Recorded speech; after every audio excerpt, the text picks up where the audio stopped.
প্যারিসের রেস্তোরাঁ থেকে ভারতীয় এক শেফকে কিডন্যাপ করে জুরিকে পাওয়া গেছে তাকে এবং এই ঘটনায় দুজনকে গ্রেপ্তার করা হয়েছে। ঘটনা ঘটেছে ৬ এপ্রিল। ৪১ বছর বয়সী এই শেফ ভারতীয় বংশোদ্ভূত এবং তিনি রুই দ্য পিরামিড যে রেস্টুরেন্টে কাজ করতেন, সেই রেস্টুরেন্ট হচ্ছে একটা নিরামিষ রেস্টুরেন্ট এবং সেটাও ভারতীয় এবং ভারতীয় মাফিয়ারা তাকে কিডন্যাপ করেছে।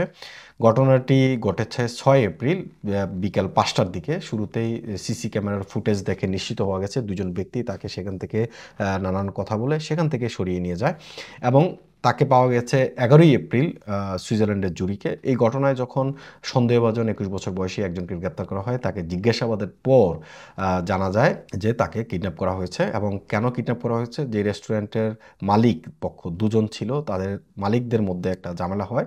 একজন চলে যায় প্যারিস থেকে সুইজারল্যান্ডের জুরিকে, সেখানে তিনি আরেকটা রেস্টুরেন্ট করেন এবং সেই মালিক আসলে মূলত তাকে এই প্যারিসের রেস্টুরেন্ট থেকে কিডন্যাপ করেছে। যদিও ঘটনার বর্ণনা এখনো পর্যন্ত মূল পরিকল্পনাকারী বা কী উদ্দেশ্য, কেন তাদেরকে জিজ্ঞাসাবাদ করা হচ্ছে, প্যারিসের ১৭তম অ্যারেন্ডিজমেন্টের পুলিশের হেফাজতে রয়েছেন ওই সুইজারল্যান্ডের যে মালিক রেস্টুরেন্টের, সে এবং প্যারিসের যাকে গ্রেপ্তার করা হয়েছে। ১১ই এপ্রিল তাকে গ্রেপ্তার করা হয়েছিল প্যারিস থেকে। প্যারিসের একটি গ্যাস স্টেশনে থেকে তাকে গ্রেপ্তার করা হয়। এখন আদালতের কাছে এই বিচারটি রয়েছে এবং মালিক পক্ষ, প্রতারক এবং যারা কিডন্যাপ করেছে, তারপর হচ্ছে যিনি ভুক্তভোগী অপহরণকারী, তারা সবাই মিলে এখন কোর্টে উঠবে, সাক্ষ্য দিবে সামনাসামনি।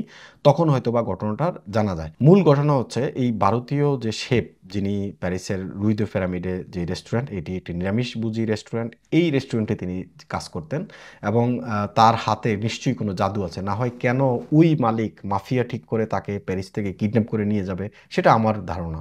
যেহেতু এখনো পর্যন্ত সংবাদে এই বিষয়টি উল্লেখ করা হয়নি যে মূল পরিকল্পনাকারী কে এবং কেন তাকে কিডন্যাপ করা হয়েছে। যখন ৬ এপ্রিল কিডন্যাপ করা হয়, ৮ই এপ্রিল প্রথম এটার একটা ঘটনা সামনে আসে এবং বিচার বিভাগীয় পুলিশ জেলার তদন্তকারীদের কাছে এটা দায়িত্ব দেওয়া হয়েছে। তখন তারা সিসিটিভি ফুটেজ দেখে নিশ্চিত হয় যে ওই ব্যক্তিকে বিকাল ৫টার পরে রেস্টুরেন্ট থেকে সরিয়ে নিয়ে যাওয়া হয়। ২১ বছর বয়সী এক ব্যক্তিকে প্রথমে পুলিশ জিজ্ঞাসাবাদের জন্য নিয়ে যায় এবং পরবর্তীতে সুইজারল্যান্ডের থেকে ওই যে ৪১ বছর বয়সী শেফ যিনি আছেন, তিনি আসলে তার এক সহযোগীর কাছে ফোন করেন। সর্বশেষ কল ছিল তার এটা। এই কলের সূত্র ধরেই পুলিশ সেখানে হাজির হয় এবং সেখান থেকে তাকে উদ্ধার করে এবং সুইস যে রেস্টুরেন্টের মালিক, তাকেও সেখান থেকে গ্রেপ্তার করা হয়। আসলে ঘটনাটা এমন হয়েছে যে পুরো ঘটনাই আসলে ভারতীয়দের দ্বারা সংঘটিত হয়েছে। বলা হচ্ছে যে যেই রুই দ্য পিরামিড যেই রেস্টুরেন্ট, সেই রেস্টুরেন্টে ভারতীয় মাফিয়াদের একটা যাতায়াত ছিল। তো ভারতীয় মাফিয়ারা আসলে এই মূল ঘটনাটা ঘটিয়েছে যে ওখান থেকে তাকে কিডন্যাপ করে সুইজারল্যান্ডে নিয়ে গেছে। এখন আসল ঘটনা জানা যাবে যখন এই সাক্ষ্য প্রমাণ যা আছে, যে অপহরণকারী এবং যাকে অপহরণ করা হয়েছে তাদের সবাইকে একসাথে সামনাসামনি নিয়ে আসা হবে এবং প্রশ্ন করা হবে, তখন মূল ঘটনা জানা যাবে। এমআইবি সংবাদ ও সংবাদ সংশ্লিষ্ট অনুষ্ঠান দেখতে ভিজিট করুন www.mibtelevision.tv ও facebook.com/mibtelevision.tv এবং সাবস্ক্রাইব করুন youtube.com/mibtelevision এ। এমআইবি টেলিভিশন, সত্য খবর, সঠিক খবর।